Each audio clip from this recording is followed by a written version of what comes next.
What's happening, Reds? Welcome back to the channel. Now, with the news that Trent Alexander-Arnold is waving adios to Anfield, the rumour mill has started on his replacement. And although we've got Connor Bradley emerging through, he's had his recent injury, so can we rely on him for a full season? I think not. And unfortunately, Joe Gomez can't stay out of the treatment room, so I think we do need to look at the market to bring somebody in, whether it's a number one or somebody to share the workload with Bradley.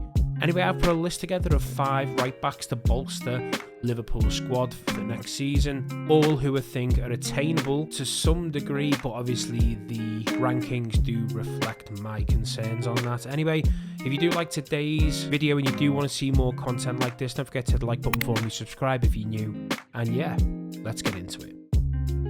Right in at number 5 for me is Barcelona's fullback Jules Koundé.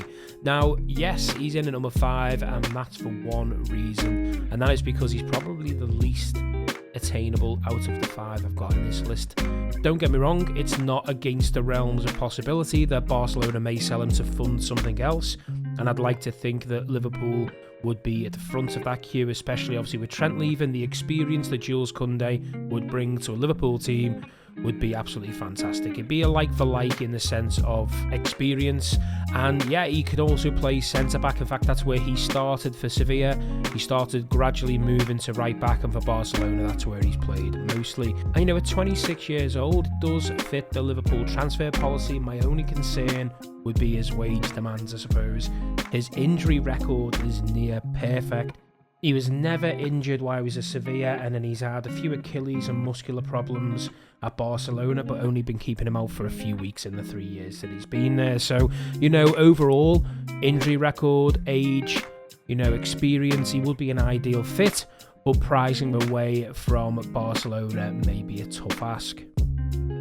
Right in number 4 for me is Porto's right back Martin Fernandes. He's 19 years old, and yeah, this is his first season playing professional football for Porto. So far this season he's played 18 times, and I know he's a bit young and the philosophy behind it works, but obviously himself and Bradley would be 2 relatively young right backs. But that being said, he's a very competent right back, very throwback, old school right back, in the sense of it reminds you of like a Philipp Lahm. He has a very much defensive first style approach, and it depends how Arne Slot wants to look at the full-back positions now. He's got the perfect opportunity, not only right back but also left back, to switch things up this summer, and it depends if he still wants those high-flying full-backs or not.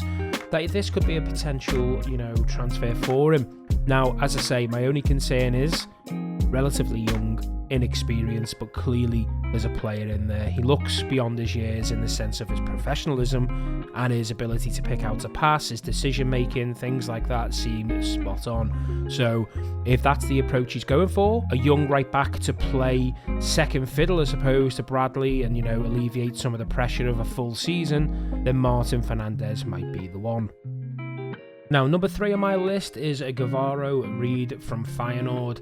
Now, I'll be honest, this top 3 could be in any order, and before I made this video, I'm umming and ahhing who to put 3rd, 2nd and 1st. There was a moment when Reed was my number 1, I must admit, but then obviously you look at the bigger picture, you look at the experience that the other 2 may or may not have over him, and I just kind of made a logical decision to put him 3rd. But don't let that take anything away from Reed. Now, again, like Fernandes, he's relatively young. It's his first season in professional football playing for Feyenoord, but do not let that fool you with this guy. I've watched him a few times now.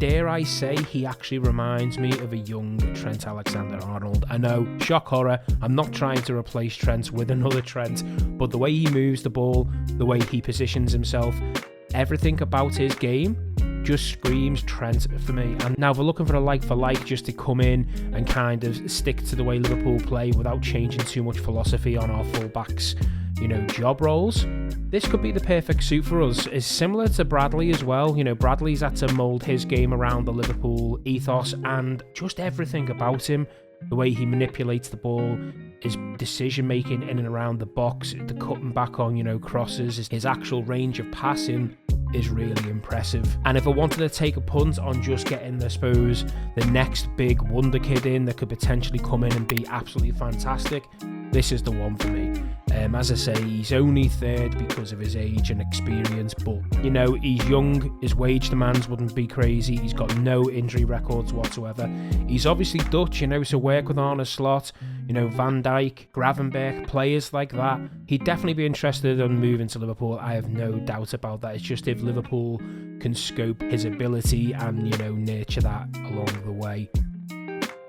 Right, number 2 on my list is Newcastle's right back, Tino Livramento. Now, it's clear to see that Tino Livramento is a quality fullback. You know, he's Prem proven, he's only 22.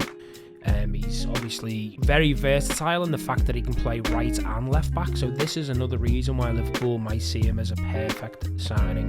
We're going to be looking to replace Robertson over the next season or two, and, you know, he could be the perfect player to come in and at least alleviate some pressure on those fullback positions if he can cover both sides. But overall, you know, as I say, really competent right back, energetic, does have a few errors in his game, but nothing that can't be ironed out with good tactics. His injury record is okay. In 2022 for Southampton, he actually done his cruciate ligament.